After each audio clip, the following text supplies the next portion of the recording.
Dans mon cas, la paroisse séparant le ventricule gauche du ventricule droit, le septum, était beaucoup plus épaisse que la normale. Grossissant au fil du temps, le risque était un obstacle à l'éjection du sang. Étant donné l'ampleur de l'hypertrophie septale très importante chez moi, 33 mm, avec obstruction symptomatique, une opération lourde, rare et délicate à cœur ouvert fut nécessaire en 2010, à l'âge de 15 ans, sous CEC.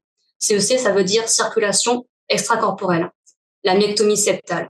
Il s'agit en fait d'un traitement invasif afin de retirer une partie du muscle cardiaque responsable de l'obstruction du passage du sang. Je me souviens que toute l'équipe qui m'a opéré est venue me voir afin de me saluer, serrer la main.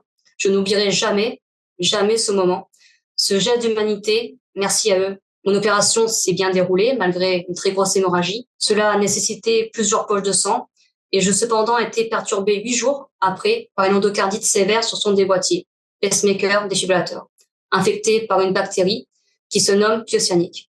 Il y a eu donc nécessité d'un retrait des stimulateurs, réimplantation d'un autre pacemaker dans la paroi sous-ventrale, puis administration pendant 6 semaines d'un antibiotique dans un service de rééducation du cœur. Étant resté très longtemps alité et avec la perte des muscles, j'avais perdu environ 15 kilos, ce qui est énorme.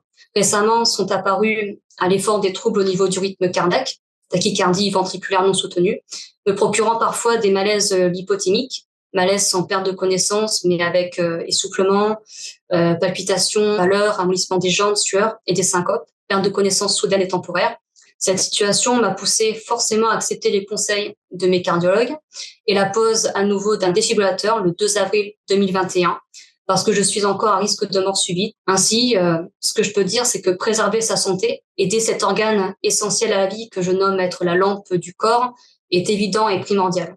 La cardiomyopathie hypertrophique est une maladie variablement évolutive, coriace, avec parfois, et c'est mon cas, des parois très épaisses et rigides, avec une fibrose myocardique progressive m'ayant conduit vers une absence cardiaque, dite à fraction d'éjection préservée, et à des anomalies du rythme cardiaque. Mon cœur actuellement se contracte encore pas trop mal.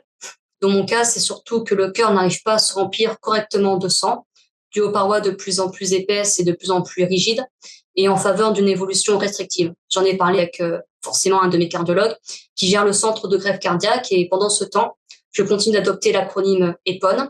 EPON, ça veut dire tout simplement exercice, prendre son poids, observance de ses traitements et ne pas saler. Enfin, de moins ressentir forcément la fatigue, l'essoufflement, la prise de poids et la rétention d'eau, et de ralentir l'évolution petit à petit de la maladie.